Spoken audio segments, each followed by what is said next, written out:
Welcome back to Tidbit Tuesday, everyone, where we are going to be displaying the best little tip of the week. How to cook tofu perfectly. How to make it extra crispy on the outside. First and foremost, you do not put the tofu in a hot pan. You must put the tofu and the olive oil in the pan before it is heated. And here we have it, cold pan along with cold tofu. Then turn it on. And like an omelet, we do it low and slow. Be sure to season with your favorite spices. Salt.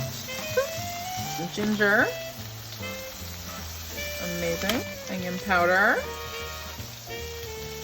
touch of sesame oil, and there we have it, golden brown. This exterior here, apparently that is from putting it in the pan while the pan is cold and heating up the cold tofu with the pan. A vegan told me that, so it must be true.